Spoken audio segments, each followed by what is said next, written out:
good afternoon, or good evening, or good morning, whatever it is for you. Welcome to That Girl's Quilting Threads and Things. My name's Diana. This is a channel where I try to share with you tips and tricks that I've learned along my way in my quilting journey. And today's journey is all about making a quilt sandwich. We don't always have the space that we need or the space that we desire when we need a large area to spread out our project and keep it in a place where it's uninterrupted from little feet, whether they're furry or not. So join me and I'll show you some tips and tricks that I use when I'm making a quilt sandwich.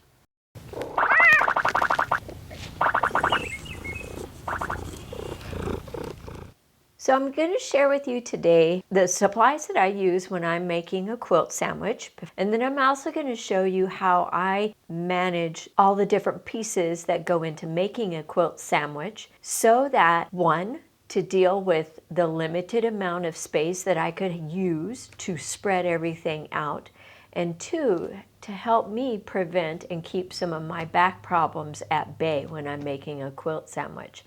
So for me, I don't have the space and I don't have the back strength to lay out a quilt top on the floor, on a nice hard surface floor, and spend the time leaning over, pinning or basting that quilt sandwich together. So let me just show you and start with some of the things that I use. So this is a basic basting spray. When the spray comes out, it's nice, it's evenly spread out, it's a nice mist, and there's no clumps or anything like that. So I like the idea of using that. The problem is when you're using an aerosol type of baster, you also need to make sure that you're in a very well ventilated area. So my quilt room is rather small. We have limited windows in the area that I am able to use for making quilt sandwiches. Another thing that you can use is these pins. Let me give you a quick close-up. So what's unique about these pins here is they have a little groove, a little bend in them. And what this does is it allows, when you go to pierce the quilt sandwich, it allows you to cradle up much easier. So it captures all three layers of your quilt sandwich, and then it makes it easy for you to pick it up and pin it closed. So these, I started out using these.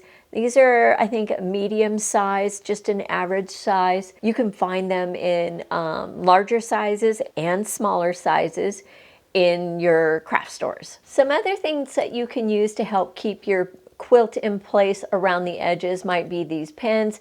I don't use them for that. It's not very practical, but I will be using some straight pins, and we'll get to that in a little bit. Now, I bet you're wondering what I'm doing with all of these pool noodles. Pool noodles allow me to manage my quilt in a small space. And when I say a small space, my space to work in is the size of an average dining room table. An average dining room table is roughly 3.5 feet, maybe 4 feet wide by 6 feet long. And that's actually a really good size for me because I don't do a whole lot of really big quilts, and I can manage my throw quilts, even a twin size I can manage on this table all by itself by using these pool noodles. These pool noodles are 54 inches long, which is an average width of your throw or your lap rug. So that makes it really nice and convenient to make my quilt sandwiches. The other thing is I invested in these little dowels. These dowels are the same diameter as the hole inside these pool noodles. So that allows me to basically join up pool noodles. I took one and I cut it in half for those slightly larger sized quilts that I might do, but I have enough of these. I bought 6 of them so that I could put them together and make my quilt sandwiches for much larger projects. So how does that work? Well, for today's project, we're doing a good size lap quilt. I'm going to take 2 of these that I already have my dowel in, and I'm going to use my smaller sizes here. So I cut this in half. So I'm just going to take and put this together like this. Now my backing and my batting is obviously, that's going to be much wider than my quilt top. So I am going to put together 2 of these at this length. So this is 54 plus 27, so that is roughly 81 inches wide. All right, so I'm going to take a second one and I'm going to do the same thing. So just like that. So now I've got 2 extra wide pieces. Now because my quilt top is actually 64 inches wide, I'm okay with just using one of these and having a little bit of overhang. As long as when I'm doing my basting, I have all of the wrinkles and edges smoothed out. So if you recall those straight pins that I was talking about, I have those straight pins periodically placed in these pool noodles so that when I go to wrap my fabric or my quilt sandwich component up on this pool noodle, I will take a straight pin and pin the edge periodically. And that's going to keep that quilt sandwich component in place so that when I'm smoothing things out and when I'm basting it, it will keep it nice and smooth without stretching the fabric. So now that we know what the components that we need to help with quilt sandwich management, let me go ahead and tell you how I put the quilt sandwich components together and measured them out. So the first thing that we're going to do is we're going to go ahead and roll up our quilt top onto this pool noodle. So the pool noodle is not quite as long as the quilt top. There is about 5 inches of overhang on either side. This is fine and this is manageable. The important thing is that when we roll it up, we want to make sure that we have smoothed out all of our wrinkles inside the quilt tops. We don't want to roll it up with any wrinkles. It doesn't matter what this looks like here, as long as I keep the quilt straight and parallel with my pool noodle. And I have a lot of seams inside of this quilt top, so I have my sashing, I have my borders, I have the edges of my quilt block. That's going to help me make sure that my quilt top is not being rolled up crooked or wonky. So what I have here is I have 1 pool noodle and I have pre-positioned some flat head pins. So I recommend flat head or just a straight pin with a little ball top. So what I will do is I will take my pool noodle and I will align it with the edge of the fabric so that it is nice and straight. If you're using pool noodles, if you get a little bow in it, it doesn't matter as long as you are wrapping it straight. And if you do get a little bow in your pool noodle and you're using that method, just go ahead and give it a couple of bends to help encourage it to be straight. So I will lay this out and I will make sure that there is the same amount of overhang on this side as there is on this side. And once I've made sure, I will go ahead and slide that down just a little bit. All right. And you don't have to pull it taut or tugged or anything like that, because we don't want to cause our fabric to stretch and get kind of wonky inside the sandwich. That's what will also, when the fabric decides to come back into its regular place, if it's on a quilt sandwich, that might cause a ripple in the other components of your quilt sandwich. And the nice thing about this with the pool noodles, I mean, it's like a regular pin cushion. So it's a great use of those pins that you don't use, maybe one bends or something like that. It's a great use to do to repurpose those pins. So I'm going to roll this so that my edge of my quilt top is parallel, and then I'm going to take and lift it up so that I can see it. And I'm going to take my first pin and I'm going to make sure that it is nice and parallel, and I'm going to put pins all down this way, all while making sure that my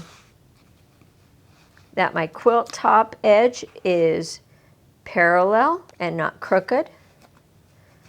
Okay.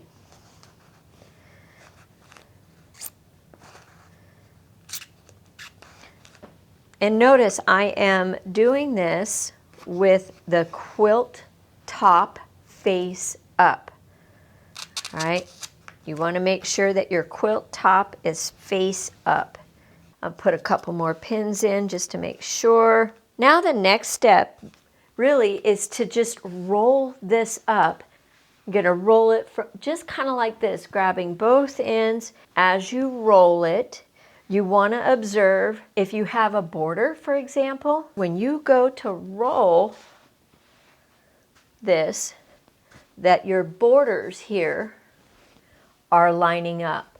You also want to make sure that your edges are lining up so you have a nice flush edge in your roll, all right? And as you roll, pull your pool noodle towards you. Make sure you're still straightening your quilt top out, and continue to roll. So I have some sashing strips in between my quilt blocks, so I'm able to see and make sure that my seam line, it's all continuous and smooth. Now this does not have to be perfect when you're rolling up your sandwich components, because when you go to lay them out and unroll them, you will continue to smooth out your sandwich to make sure you don't have any ripples. And what I will sometimes do is I will let gravity work in my favor. So I'm going to continue to roll this, making sure that this is nice and straight. And making sure that this stays lined up will help make sure that your sandwich, when you go to lay out the components of your sandwich on top of each other, that your quilt top won't roll this way while your sandwich batting and backing are going this way, right? So you want them all to line up straight. So we are done now with rolling up the quilt top. So while I'm rolling up my other components, I'm just going to put 3 pins to keep it from unraveling. And we're done. And that's it for the prep step for the quilt top. Now the next piece that I'm going to roll is going to be my batting. Now figuring out how big you need your batting to be is, I think, a very simple solution. So if you take your width and add 12 inches, and then you take your length and add 12 inches, and I might say instead of 12 inches, I might suggest 10 inches, then you'll have the size of batting that you need. Okay, so the reason why I say 10 inches for your batting is because when you calculate for your backing, you're going to use 12 inches. And what this will do is this will allow you to have your quilt backing to be larger, your batting to be just a little smaller, and your quilt top its regular size. And you can see how much overhang you have, and it also gives you a little wiggle room for if you've pieced your backing, right? It gives you a little wiggle room so that you can line everything up just right. I'm going to go ahead and unfold my backing like I did for my quilt top.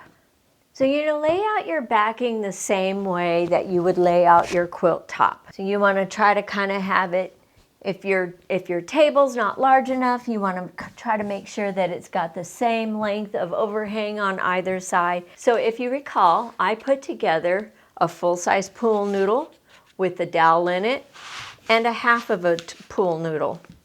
This pool noodle has a little bit of a bend to it, so I'm just going to give it some encouragement so that it will be straight. I am going to go ahead and make sure that my pool noodle is got the same amount of overhang on my left and right sides. And then I'm going to wrap the edge of my batting around the pool noodle just so that I can get it in place to pin it. And I'm not going to pull on my backing in such a way that it stretches it and warps it, gives it a fan shape, if you will. I'm just going to trust that it's relaxed and put my pins into place, making sure that my edge of my batting is nice and parallel. Basically what this does is this allows me to build my quilt sandwich in a position that does not put a lot of strain and stress on my back. Now I'm ready to go ahead, following the same principles as I did with a quilt top. I'm just going to roll it, and I'm letting gravity keep my batting straight, but I'm just going to roll it to make sure that I do not get any wrinkles. So as I roll it, I'm going to pull it out. So this is just a really low loft batting. So the other thing, when I'm rolling this up, I'm also making sure that my pool noodle remains straight.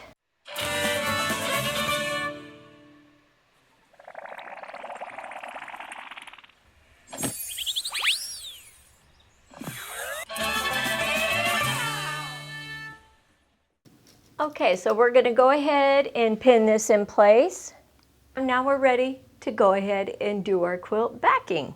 So there are less seams to guide me in making sure that my backing rolls up straight. So I'm still going to take and encourage my pool noodle so that it is as straight as can be. Okay, and then once I've done that, I'm going to follow the same guidelines that I did with my batting. I'm going to place my pool noodle parallel with the edge of the fabric. I'm going to make sure that it overhangs the same amount of distance on both sides of my table. And then once I've done that, I make sure that it looks like the center of my pieced backing is as center as possible on my pool noodle. So I'm going to take and pull that up, and I'm going to pin it in place right there. And then I'm going to go ahead and pull up the other edge, and I'm going to just kind of do some periodic pinnings just like I did before. And then after I pin this, I'm going to roll this up right side down, but I'm going to go ahead and roll it up using the same principles that I did with my quilt top. I'm going to use the center seam as my guideline to make sure that I keep it straight. And I'm going to make sure that the edges remain flush. Now we have our batting all rolled up. And I've left it partially unrolled for a reason, because I'm actually getting ready now to unroll everything. Unroll, not all the way, but partial. This is where the quilt sandwich management comes into play for me. So I will roll this all the way to the edge of the table so I'm not hunched over, making sure that there's equal overhang since this quilt is wider than the table. I'm just going to go ahead and kind of eyeball it, the center of the table, and place that there. I'm going to take and bring back the batting. So I'm going to take and make sure that I lay my batting on top of my backing in such a way that it's not overhanging, and I've got equal amounts. And then I'm going to unfold that. Remember, we put a couple of pins in place so to hold it while we were finishing up with our other components. So I'm going to unpin those. I'm going to lay out and unroll a portion of my batting, smoothing it out as I unroll it. So now I've got 2 layers of my quilt sandwich in place. And then lastly, I'm going to put on my quilt top.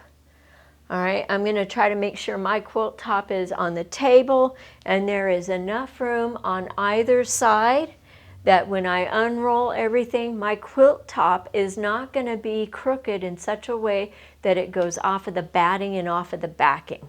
This is what it's going to look like at the start of your basting process. Now is where I can start using my pump basting glue and or my pins if I choose. And what I have done the last couple of quilts that I've put together, I have used this primarily and then spaced in these pins periodically just to give it an added anchor. I will take and pull back my quilt top, and I'm going to spray the glue modestly, and I'm changing the angle so that when I spray it,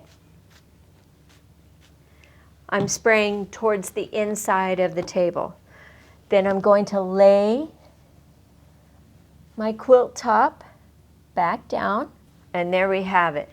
Then to do the under layer, I will do the same thing. A modest spritz, and I will lay this first piece down. Now this is good.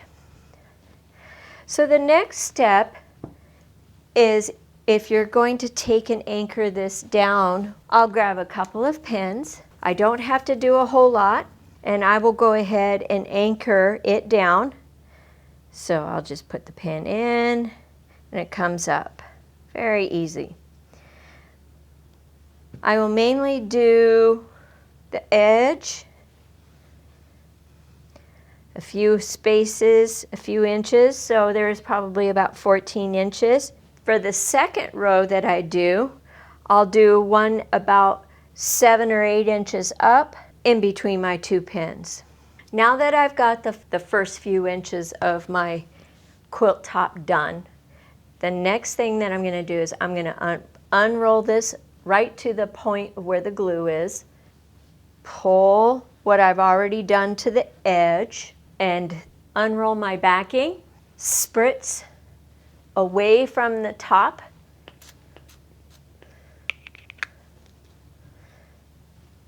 making sure it's straight, unroll. Then I'm going to do the same thing on top.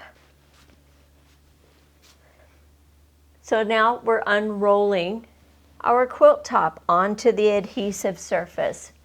But now at this point, we're making sure that the quilt is getting the glue, the adhesive, so that it has as much security as possible. So that's how I make my quilt sandwiches and get them basted so I can get ready for some free motion.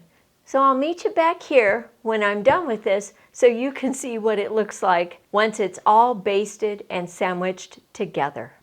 So after everything is all basted and pinned, now all that's left to do is to roll this up so that it is ready when it is time to go ahead and start your free motion quilting.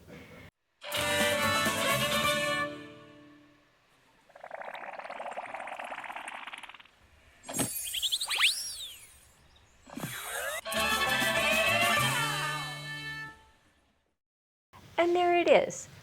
Now all that's left for me to do is set this in a nice place, free of kitties, free of obstacles, and it's free of wrinkles. I can stand it up in the closet and it will sit there without being disturbed until I'm ready to quilt it. So I want to say thank you very much for joining me today on this quilting sandwich journey. This is not the only way to put quilting sandwiches together. I encourage you to check out other techniques and procedures and see what works best for you. The next step in our journey here is to take this to the sewing machine and try out some free motion quilting. And until the next time, may you enjoy your quilting journeys as always, one stitch at a time.